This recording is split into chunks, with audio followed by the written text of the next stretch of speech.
తమ్ముడు ఏంటి ఎలా ఉంది కూటమి ప్రభుత్వం? గతంలో జగన్ గారు ఉన్నప్పుడు ఎలా ఉంది, ఇప్పుడు ఎలా ఉందంట? జగన్ గారు ఉన్నప్పుడు చంద్రబాబు ఉన్నప్పుడు సంగతి కాదు.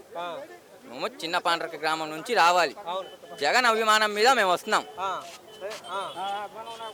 జగన్ అభిమానం మీద మేము వస్తున్నాం. భారీ గేటులు పెట్టి రానివ్వకుండా పోలీసులను అడ్డు పెడితే మేము ఆగుతామా? జగన్ గారి అభిమానం కోసం మేము రామా 10 అంతస్తు బిల్డింగ్ కొట్టినా దూకొచ్చేస్తాం. అది జగన్ గారి అభిమానం. అది అంత అభిమానం చేయడం ఏంటన్నా? పేదోళ్ళకి ఆదుకున్నాడు, అది చాలాదా మనకి? మీలాంటి వాళ్ళకి మా లాంటి వాళ్ళకి ఆదుకున్నాడు, అది చాలాదేంటి మనకి? మా లాంటి వాళ్ళకి ఆదుకున్నాడు పేదోళ్ళకి. ఇప్పుడు మన చంద్రబాబు గారు ఉన్నారు, ఏం చేశారు? సూపర్ 6 అంటున్నారు. సూపర్ 6 ఏం చెప్పారు చూపండి. సంవత్సరానికి 3 బండ్లు అన్నారు. సూపర్ 6 మొత్తం కంప్లీట్ అయిపోయినాయి అంటగా. ఏమైనా చెప్తేనేమో 4 మందం, ఏమైనా చెప్తే 4 మందం. నువ్వు మాట్లాడ మాకంతే. ముగ్గురికి 15,000, 17 కాడికి ఎంతమంది ఉంటే అంతమందికి 15,000 అన్నారు. మా అత్త వాళ్ళ ఇంట్లో 3 ఉన్నారు, ఒక్కడికి వచ్చింది. వాళ్ళిద్దరికి ఏమైపోయి అంటే మన రాష్ట్రంలో మొత్తం ఎంత మంది ఉంటారు అట్లాంటి వాళ్ళు? ఇద్దరికి తీసేస్తే ఎంత డబ్బు మిగిలిద్ది? మన జగన్మోహన్ రెడ్డి గారు చెప్పే మాట చేస్తాడు. అబద్ధాలు చెప్పి గెలవలేదుగా మన జగన్మోహన్ రెడ్డి గారు. నిజం చెప్పి గెలుస్తాడు. నిజం చెప్పి చేయగలిగితేనే చెప్తాడు.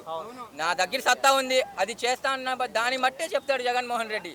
మనలా అబద్ధాలు చెప్పి గెలిస్తే ఎట్లా? ఈసారి మనకి 11 వచ్చాయి, ఇంకోసారి 1 కూడా రాదు వాళ్ళకి. అది సంగతి. ఎక్కడొస్తాయి? ఎవరు గెలిపొచ్చేది? ఈఎంలు ట్రాపింగ్ చేసి గెలిస్తే అవదుగా గెలిపది. మనస్ఫూర్తిగా గెలుపు. ప్రజలు ఓటేసి ఆ పైన దేవుడు ప్రజలు ఆశీస్సులు ఉంటేనే గెలుపు అనేది. పోయినసారి 151 సీట్లతో జగన్మోహన్ రెడ్డి ఒంటరిగా గెలిచాడు. అది దేనిది? ప్రజలు దేవుడు ఆశీర్వదించాడు. దానికోసం ఆయన జగన్మోహన్ రెడ్డి గారు గెలిచారు. అంతేగా ఇప్పుడు ఈ బారిగేట్లు 1000 మంది పోలీసులని మొన్న ఇప్పుడేమో న్యూస్ వచ్చింది, 500 మంది జగన్ దగ్గరికి రావాలంట, 10 కార్లు మాత్రమే రావాలంట. ఈ 10 కార్లు 500, ఇక్కడే దగ్గర 10 లక్షల మంది ఉన్నారు. జగన్ అంటే అభిమానం ఏంటి? పిచ్చి.